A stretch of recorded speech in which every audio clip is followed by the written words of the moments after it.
¿Qué destacas de presentaciones importantes previo a participar en ese concurso de las bandas? Aquí, digamos, localmente en Monterrey. ¿Alguna tocada en especial o algún evento así que valga la pena destacar? Híjole, no recuerdo muy bien.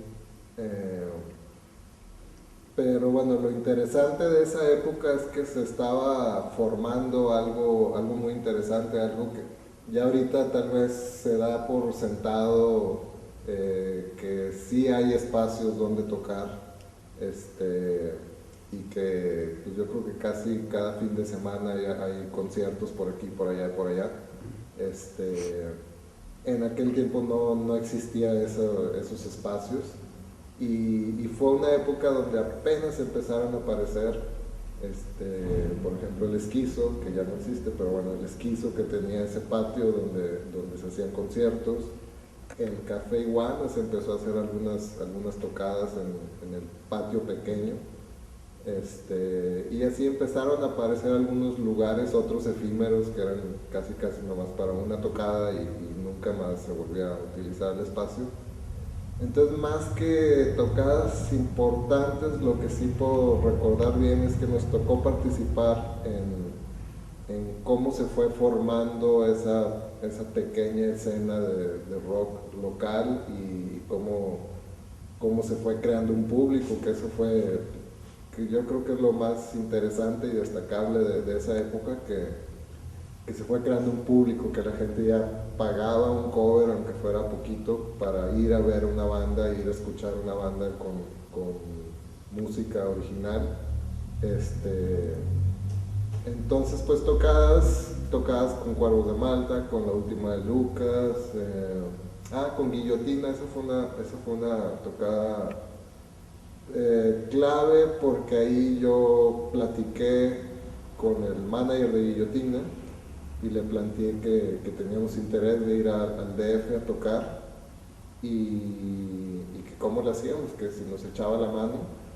Y total, pude hacer ahí un buen contacto y una buena amistad con Enrique Rodamila.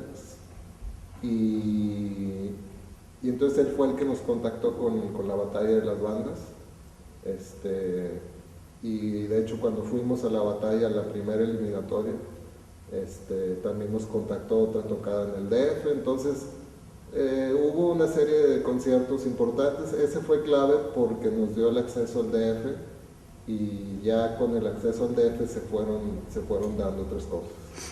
¿Previo al concurso ya habían ido otras veces o esa fue la primera vez?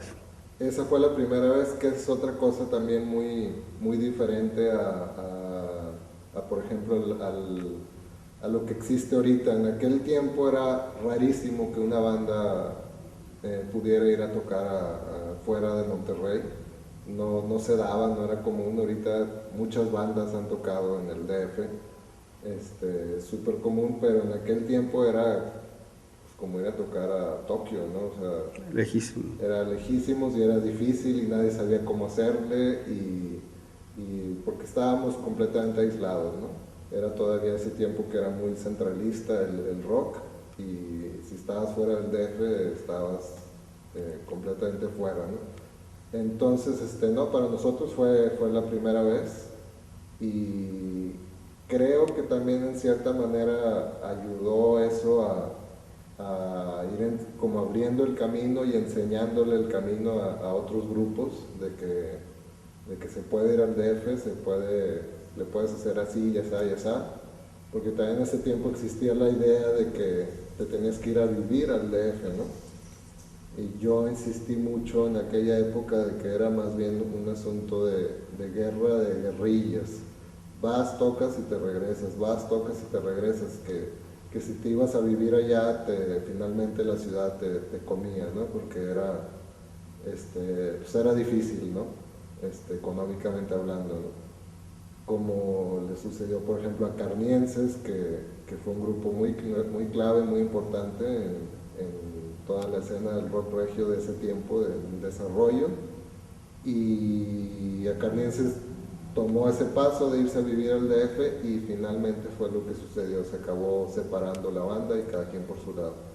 Entonces fue nuestra primera vez, no era común. creo que se abrió ahí una cierta brecha, pero pues bueno, de ahí fueron saliendo muchas más cosas.